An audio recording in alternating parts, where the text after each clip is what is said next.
I'm Jane Nicholson. I live at Crannagael house, just outside Portadown. And about 2 weeks ago, the postman brought me a letter in this envelope and said, "There's a letter for you." And he said, "There's no stamp on it."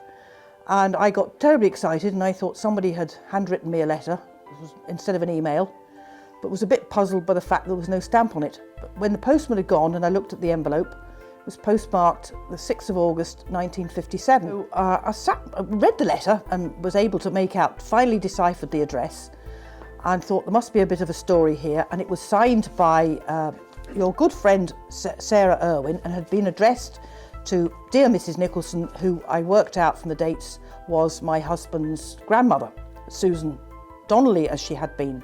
And she had emigrated to Canada some years ago, and her then-to-be husband followed her out, and they got married in Canada and reared a family, then came back to Northern Ireland and obviously lived here at Crannagael. But the Sarah Irwin I knew nothing of from the family history or background or anything.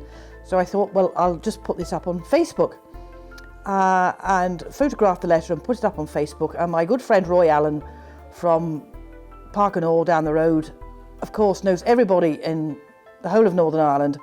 And he was able to track down, or was contacted by relatives of the Sarah Irwin.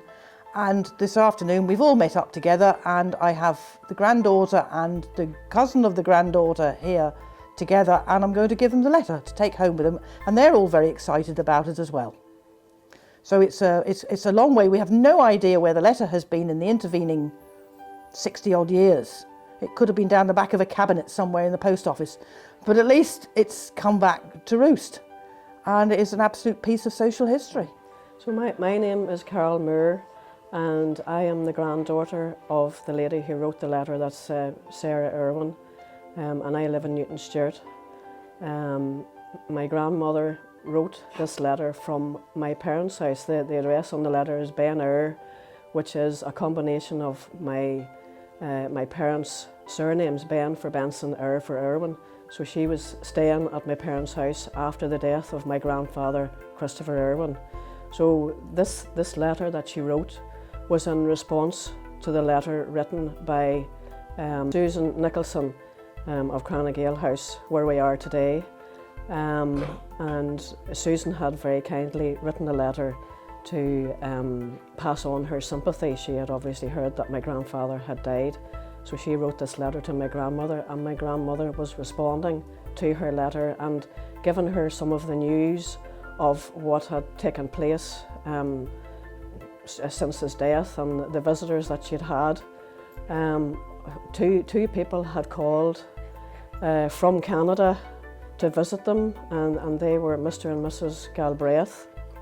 And when I went looking for photographs, Linda, my cousin here, had asked me to find some photographs of my grandmother and my grandfather to bring down today. So lo and behold, I found this tiny wee photograph of Mr and Mrs Galbraith, and luckily my grandmother had written on the back of it who it was. So they are named in this letter, and it just really spooked me out when I realised this was the photograph of the people that she was talking about in this letter. So subsequently I took the letter to my mother and I read it out to her, and she was fit to say, "Oh yes, I remember the Galbraiths coming to visit us, and I remember Mrs Wayne." And there was another lady mentioned in the letter, "Oh yes, I remember her as well." So it was very interesting to hear my mother's take on it as well. And my Auntie Dorothy and Uncle Bobby and my mother were all born in Canada. And then they lived there for a number of years, and then the Depression came, and unfortunately my grandfather lost his job as a fireman, and he decided that he would go back to Ireland. And he came back to Ireland, bought a farm, and then the family came after him and moved to Cockney.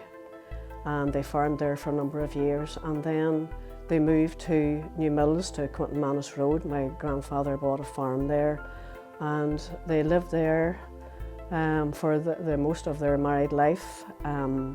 Then when Uncle Bobby, this was Chris and Linda's father, was getting married and he wanted to take over the farm, so my grandfather decided to retire, and he moved to a house just a short distance away, Drumray, Newmills, And I think they hadn't really long moved in there until they discovered that he was seriously ill.